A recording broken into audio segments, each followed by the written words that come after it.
ሁለት የተለያዩ የቀጥታ የሳተላይት ምስሎችን ወይም ቪዲዮዎችን አሳያችኋለሁ። አንዱ በሐማስ ዘረፋ ሲፈጸም ሲሆን ሌላኛው ደግሞ ጥቃት ሲፈጸም ነው የሚያመለክተን ቪዲዮ። እንደምን ቆያችሁ? እንደምንስ ሰነበታችሁ? ውድ የዚህ ቻናል ተከታታዮች እንኳን ወደ ዋይኤፍኤፍ ኦፊሻል ቻናል በሰላም መጣችሁ እላለሁ። በየቀኑና በየሰዓታቱ ልዩነት አዳዲስ መረጃዎችን የማስደምጣችሁ ጊዜ ነው። ምናልባት ለዚህ ቻናል አዲስ ከሆናችሁ ይህን ቻናል ሰብስክራይብ አድርጋችሁ አዳዲስ መረጃዎችን ማግኘት ትችላላችሁ። እንደተለመደው ተደራሽነቱ ሰፊ እንዲሆን ይህን ቪዲዮ ላይክ አድርገው ጀምሩ። ምስጋናዬ ላቅ ያለ ነው። ሁለቱን የተለያዩ ቪዲዮዎች ከማየታችን በፊት የመካከለኛው ምስራቅ አልበርድ ስላለው ጦርነት መንደርደሪያ ላርግና ጥቂት ልንገራችሁ። የተኩስ ማቆሙ ስምምነት በእስራኤል ጋዛ መካከል እንደተደረገ የሚታወቅ ነው። ነገር ግን ሐማስ በስምምነቱ መሰረት ትጥቅ አልፈታም ማለቱ ዳግም ቀጠናውን ወደ ጦርነት ሊመልሰው ሰዓታት ብቻ ቀርተውታል። በዚህ መሃል በጋዛ የቀሩት የሞቱት ታጋች የእስራኤል አስክሬኖች እንዲመለሱ እየተጠበቀ ነው። ይኸውም የሐማስ ታጣቂዎች የቀበሯቸውን ሰዎች አውጥተው ለእስራኤል መንግስት እንዲመልሱ እየተጠበቀ ነው። ይህም የስምምነታቸው አካል ነው። በእርግጥ ብዙ አገራት መንግስታትን የሚያስደንቀው ሁላችንንም የሚያስደንቀን የሞቱ አይሁድ ወይም እስራኤላውያን ወደ ሀገራቸው እንዲመለሱ የእስራኤል መንግስት አጥብቆና አበክሮ ሲሰራ ለምንድን ነው የሚል ጥያቄ ሁላችንም ያጭርብናል። በሕይወት ያሉትን ማስመለስ፣ የተበተኑ አይሁድን ከዓለም ሁሉ ጥግ ወደ እስራኤል ማምጣት፣ እንዲሁም የሞቱ እንኳን ቢሆኑ አስክሬናቸውም በሰው ሀገር እንዳይቀር ማስመለስ በጣም አስገራሚ ነው።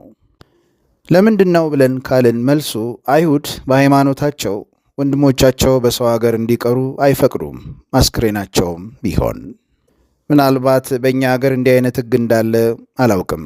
ኮሜንት ሴክሽን ላይ ልታጋሩን ትችላላችሁ። ትጋታቸው ግን አስገራሚ ነው። ለማንኛውም የቀሩት የአይሁድ የሞቱት አስክሬን ሁሉም ወደ እስራኤል መምጣት ሲገባቸው የቀሩ ሌሎች አስክሬኖች እንዳሉ ተመልክቷል። በተለይ ኦክቶበር 31 የተመለሱት ሁለቱ አስክሬኖች የኛ አይደሉም በማለት እስራኤል አስታውቃለች። የቅዳሜው የፎሬንሲክ ምርመራም እንዲሁ አይሁድ አለመሆናቸውን አረጋግጧል። ነገር ግን የእስራኤል ባለስልጣናት እያሉ ያሉት ይህንን ማታለያ ሐማስ እየተጠቀመበት ነው እንጂ አስክሬኖቹ የት እንደተቀበሩ ያውቃሉ የሚል ወቀሳቸውን እያቀረቡ ነው። ሐማስ አካባቢውን ወይም ጋዛን እንደገና ሪግሩፕ ሆኖ ወይም ፓወር ሪጌን ለመቆጣጠር እየገዛ ነው ጊዜ ያሉ የሚል ቅሬታ እያቀረቡ ነው፣ እንደ እስራኤል ባለስልጣናት ማለት ነው። አሁንም 11 የሞቱ ታጋች ሟች አይሁድ በጋዛ ምድር ይገኛሉ። ሌላው መረጃ በይፋ የወጣው በቪዲዮ ላይ የምትመለከቱት መረጃ ነው። ወደዛ እንሸጋገር። በቪዲዮ ላይ የምትመለከቱት ወደ ጋዛ እየገባ ያለውን ሰብአዊ እርዳታ የሐማስ ታጣቂዎች ዘረፋ ሲፈጽሙበት የሚያሳይ መረጃ ነው። ይህንን የዘረፋ ትዕይንት በሳተላይቱ ምስል ላይ ወይም ቪዲዮ ላይ በግልጽ የሚታይ ነው። መሬት ላይ ምን እየተከናወነ እንዳለ ከላይ ሆነው ያዩት ነው። በዩኤስ ሴንትራል ኮማንድ ሴንትኮም ይህ መረጃ ይፋ ሆኗል። ይኸውም እንደተብራራው የሐማስ ታጣቂዎች ወደ ጋዛ እየገባ ያለውን ሁማኒታሪያን ኤድ ሰብአዊ እርዳታ ሲዘርፉ የሚያሳይ ቪዲዮ ነው። የአሜሪካ ሰርቪላንስ ካሜራዎች ቅኝት እያደረጉ እንደሆነ ከዚህ ቀደም የተብራራ ጉዳይ ነው።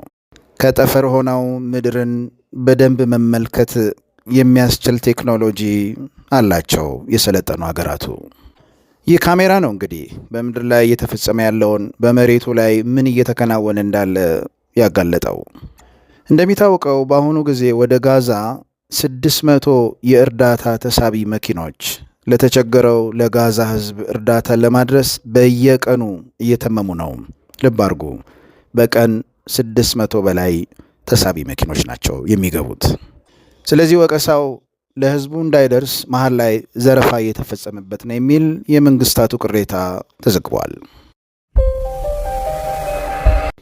ሁለተኛ ወዳደረግነው የሳተላይት የቪዲዮ ምስል እንሸጋገር። ሁለተኛው ቪዲዮ እስራኤል የሂዝቦላን ወታደራዊ መሠረተ ልማቶች ስታወድም የሚያሳይ ቁልጭ ያለ ቪዲዮ ነው። ይህንን ጥቃት በይፋ በተለያዩ ቦታዎች እስራኤል አድርጋለች፣ በተለይም በሊባኖስ። ጥቃቱ የተፈጸመው በደቡባዊ ሊባኖስ ሲሆን ቦታው ሂዝቦላ መሳሪያ የሚቀባበልበት ኮሪደር መሆኑ ታውቋል። ይህ በግልጽ እንደሚያሳየው የኢራን አጋዥነት ለአማጺ ቡድኖች አለማቆሙን ያስገነዝበናል ተብሏል። በደቡባዊ ሊባኖስ የእስራኤልን የሰሜን አካባቢ ነዋሪዎች ስጋት ላይ የሚጥል ወታደራዊ ልምምድ እንዲያቆሙ እስራኤል አበክራ የሊባኖስን መንግስት ብታስጠነቅቅም ነገር ግን ምላሽ በማጣቷ ጥቃቱን ለመፈጸም መገደዷን ተመልክቷል። መሰል መረጃዎችን ለማግኘት ይህንን ቻናል ሰብስክራይብ ማድረግ አይርሱ። መልካም ቀን።